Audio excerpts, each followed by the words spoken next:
Inorganic substances जैसे CO2 और water H2O, ठीक है, ये होता है inorganic substance. They may be photosynthetic autotrophs और कीमोसिंथेटिक ऑटोट्रॉफ्स. ये हम लोग ऊपर सब देख चुके हैं. The vast majority of bacteria are heterotrophs. Heterotrophs मतलब वो सैप्रोफाइटिक भी हो सकते हैं, सैप्रोफाइट्स, या फिर पैरासाइट्स, दोनों हो सकते हैं, ठीक है. दे डिपेंड ऑन ईच अदर. और ये सबसे ज़्यादा सैप्रोफाइट से होता है, यहाँ लिखा है that is they depend on other organisms और on dead organisms, dead organic matter for food. Dead organic matter for food मतलब वो सैप्रोफाइटिक है, और डिपेंड ऑन अदर ऑर्गेनिजम्स मतलब वो पैरासाइटिक है. अब जो बैक्टीरिया है, मतलब जो मोनेरा है, मोनेरा का भी दो टाइप है, एक है आर्के बैक्टीरिया और दूसरा है यू बैक्टीरिया, ठीक है. आर्के बैक्टीरिया से हम लोग शुरुआत करते हैं. These bacteria are special since they live in some of the most harsh habitats such as extreme salty halophiles. अब हम लोग बोल रहे हैं कि एक्सट्रीम सॉल्टी, जो एक्सट्रीम सॉल्टी इन्वायरमेंट होता है उसको इन लोग नाम दिया है हेलोफाइल्स. इसको याद करिएगा. हेलोफाइल्स वाले इन्वायरमेंट में भी बैक्टीरिया एग्जिस्ट करता है. और हॉट स्प्रिंग्स को क्या बोलते हैं, थर्मो एसिडोफाइल्स. ये टर्म्स आप लोग को याद करने होंगे. तो सॉल्टी एरियाज में, हॉट स्प्रिंग्स में, मार्शी एरियाज में मतलब मिथेनोजेंस, ऐसे बैक्टीरिया जो मार्शी एरियाज में प्रेजेंट है उसे मिथेनोजेंस बोलते हैं. ऐसे बैक्टीरिया जो एक्सट्रीम सॉल्टी एरियाज में रहते हैं उसे बोलते हैं हेलोफाइल्स. और ऐसे बैक्टीरिया जो हॉट स्प्रिंग्स में होते हैं उसे बोलते हैं थर्मो एसिडोफाइल्स.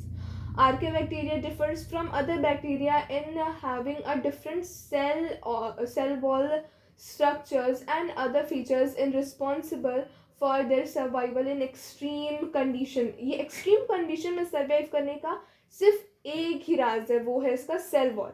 सेल वॉल के ही सेल वॉल अगर इन लोग का अगर ऐसा है तो ही इन लोग इतना हार्श क्लाइमेट में भी जिंदा रह लेता है. Methanogens are present in the guts of several ruminant animals such as cows. हम लोग देखे काउ बफेलो इतना सब कैसे खा लेती है, और इतना सब हम लोग पढ़े हैं कि जो काउज और बफेलोज होते हैं उनसे ही जो काउडंक होता है, बायोगैस, वही उसी से बनता है.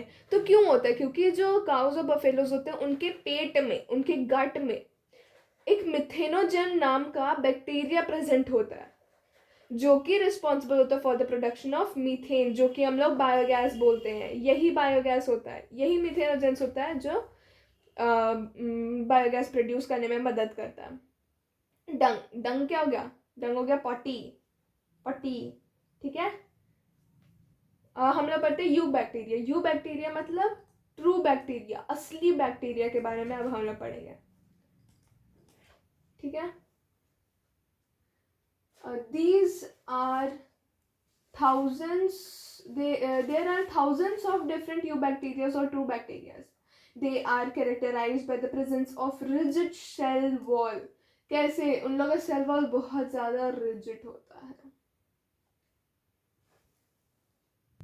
ये मत समझिएगा कि इसमें सेल वो न्यूक्लियर मेम्ब्रेन बोले. न्यूक्लियर मेम्ब्रेन तो अभी भी इन लोग एब्सेंट है. बस प्रेजेंट क्या है, सेल वॉल. और सेल वॉल ये नहीं बोला कि सेलुलोज का है, कोई भी सेल वॉल हो सकता है, बस ये रिजिड होना चाहिए सेल वॉल.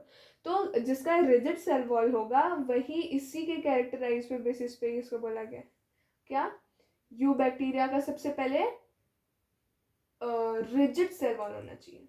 अगर किसी बैक्टीरिया का रिजिड सेल वॉल है मतलब वो यू बैक्टीरिया के अंदर फॉलो करता है cell wall. There are thousands of different eubacteria or true bacteria. These are categorized by the presence of rigid cell wall and if motile मतलब अगर वो बैक्टीरिया मूव करता है तो a flagellum. अब इसका क्या मतलब हुआ, इसका मतलब हुआ कि जो यू बैक्टीरिया है उसका रिजिड सेल वॉल होना चाहिए अगर वो मूव नहीं करता, और अगर वो मूव करता है तो उसका रिजिड सेल वॉल तो होगा, साथ के साथ उसमें फ्लैजेलम भी होगा. फ्लैजेलम क्या, फ्लैजेला में पढ़े ना, सीलिया, फ्लैजेला, वो सब जो उसके आउटर बॉडीज में रहता है, जो उसको मूवमेंट में मदद करता है, ऐसा ऐसा जो स्ट्रक्चर्स रहता है वो होता है फ्लैजेला, ठीक है. द साइनोबैक्टीरिया जो हम लोग उसको बोलते हैं ब्लू ग्रीन एल्गी. बहुत लोग इसके में कंफ्यूज रहते हैं. Blue green algae is an algae. No, it's not an algae, it's a bacteria.